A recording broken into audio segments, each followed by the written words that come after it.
मैं डॉक्टर देवेंद्र कुमार मिश्र, सहायक professor, JLS college Majhaulia, west Champaran, Bihar.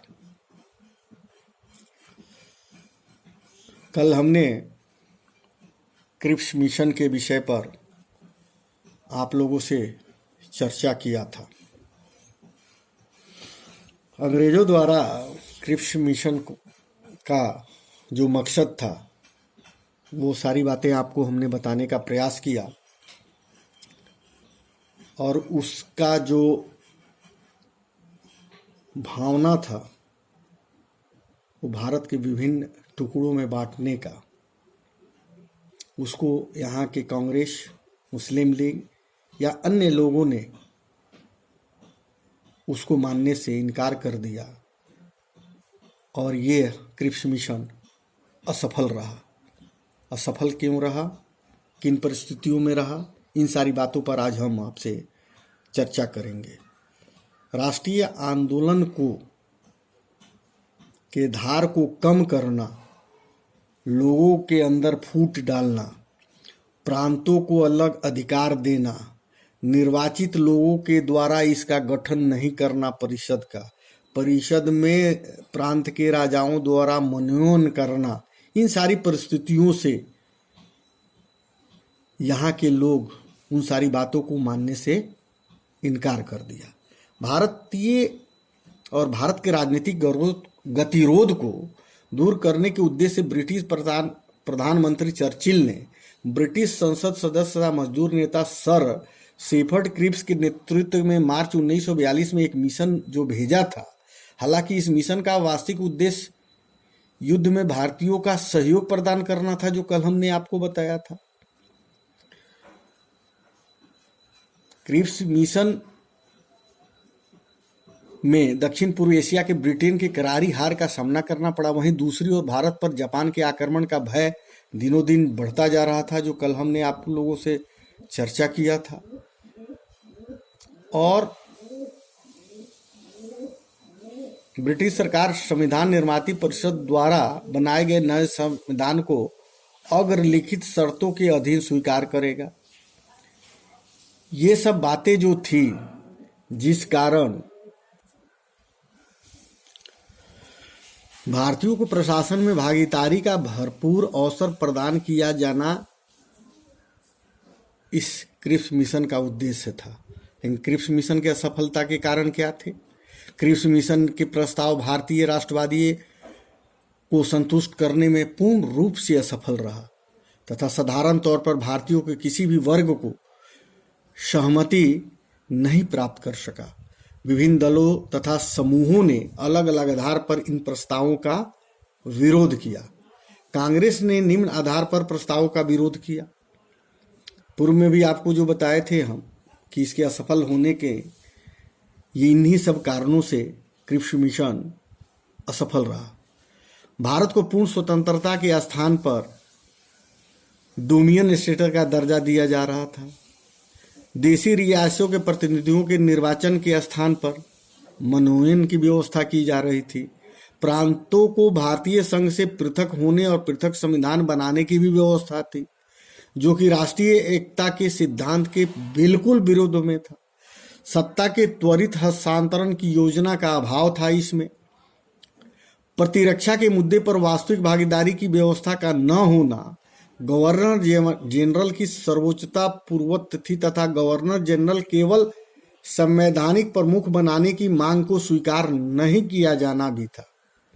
Congress की ओर से मौलाना अब्दुल कलाम आजाद, जवाहरलाल नेहरू को क्रिप्स मिशन के संदर्भ में परीक्षण और विचार विमर्श के लिए अधिकृत किया गया था। मुस्लिम लीग ने भी क्रिप्स मिशन के प्रस्तावों को अस्वीकार कर दिया तथा इसके लिए निम्न तर्क दिए। भारतीय एकल संघ की व्यवस्था का होने उसे स्वीकार नहीं था। संविधान निर्माती परिषद के गठन का जो आधार सुनिश्चित किया गया था उसे किसी भी परिस्थिति में स्वीकार नहीं था तथा प्रांतों के संघ से पृथक होने तथा अपना पृथक संविधान बनाने की जो विधि निर्धारित की गई थी उससे भी लीग असहमत था। प्रस्ताव में मुसलमानों के आत्मनिर्माण के सिद्धांत तथा पृथक पाकिस्तान की मांग को नहीं स्वीकार किया गया था। अन्य दलों ने भी प्रांतों को संघ से पृथक होने का अधिकार दिए जाने का विरोध किया। उदारवादियों का मानना था कि प्रांतों को संघ से पृथक होने का विकल्प देना भारत की एकता एवं सुरक्षा के विरुद्ध है। हिंदू महासभा ने भी इस प्रावधान की आलोचना की। दलितों ने अनुमान लगाया कि विभाजन के पश्चात उन्हें किसी न किसी रूप में बहुसंख्यक हिंदुओं के अधीन ही रहना होगा और उनके कृपा पात्र पर ही जीवन यापन करना होगा। सिखों का यह डर था कि इस योजना के बाद पंजाब उनसे छिन जाएगा। अंग्रेजों ने कहा कि यह योजना 1940 के अगस्त प्रस्ताव का ही एक रूप है जिसे अधिक स्पष्ट किया गया। इसका उद्देश्य उस पुराने प्रस्ताव का किसी भी रूप में अतिक्रमण करना नहीं है। अंग्रेजों की इस घोषणा से सरकार के प्रति शंका और भी बढ़ गई। क्रिप्स द्वारा प्रस्ताव से आगे आकर भारतीयों का विश्वास जीतने की असफलता तथा इसका यह कहना कि इसे स्वीकार करो या छोड़ दो गतिरोध को सबसे प्रमुख कारण थे। प्रारंभ में क्रिप्स के मंत्रिमंडल का गठन तथा राष्ट्रीय सरकार की स्थापना की बात कही, किंतु बाद में वह इन सब बातों से मुकर गया। वो तो केवल कहते थे कि आपको स्वतंत्रता नहीं दी जाएगी, केवल कार्यकारिणी परिषद का विस्तार ही किया जाएगा। प्रांतों के विलय या पृथक होने की व्यवस्था का प्रावधान किसी भी रूप से स्पष्ट नहीं था। संघ से पृथक होने के प्रस्ताव का विधानमंडल में 60% सदस्यों द्वारा अनुमोदन किया जाना आवश्यक था। यह व्यवस्था विशेष रूप से पंजाब एवं बंगाल के हिंदू के लिए काफी हानिकारक थी। मिशन के प्रस्ताव में यह भी अस्पष्ट था कि सत्ता के हस्तांतरण संबंधी प्रावधानों को कौन लागू करेगा। कल भी हमने इस पर चर्चा किया था और विशेष रूप से आज इसकी असफलता होने के कारण पर मैं आपसे विचार विमर्श कर रहा हूं। ब्रिटिश सरकार की वास्तविक मंशा क्या थी? वो भी नहीं चाहती थी कि किसी रूप में यह सफल हो, क्योंकि भारतीयों को हस्तांतरण, सत्ता के हस्तांतरण तथा देश की प्रतिरक्षा संबंधी जिम्मेदारी में भागीदारियों के विरुद्ध थी। चर्चिल भी नहीं चाहते थे कि क्रिप्स मिशन किसी रूप में सफल हो। गांधी जी ने क्रिप्स प्रस्ताव को टिप्पणी करते हुए बहुत सी बातें कही थी। जवाहरलाल नेहरू ने भी क्रिप्स प्रस्ताव के संबंध में कहा कि क्रिप्स योजना को स्वीकार करना भारत के अनिश्चित खंडों में विभाजित करने के लिए मार्ग प्रशस्त करेगा। इस प्रकार हम देखते हैं कि स्टेफर्ड क्रिप्स भारतीयों को निराशा एवं असमंजन के वातावरण में छोड़कर बिना कोई निर्णय निकाले, कोई भी इसका निर्णय नहीं हुए बिना भी इंग्लैंड लौट गए। और इन सब कारणों से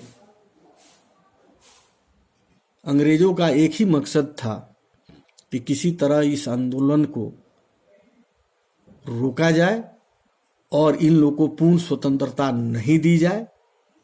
वर्तमान परिस्थितियां इतनी असहनीय बन गई कि साम्राज्यवाद पर अंतिम प्रहार करना आवश्यक हो गया और क्रिप्स मिशन के असफल होने के बाद भारत में यह आंदोलन बहुत तेजी से बढ़ा और किसी भी रूप में पूर्ण स्वतंत्रता का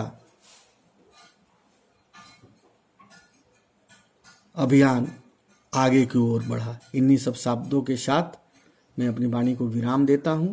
धन्यवाद।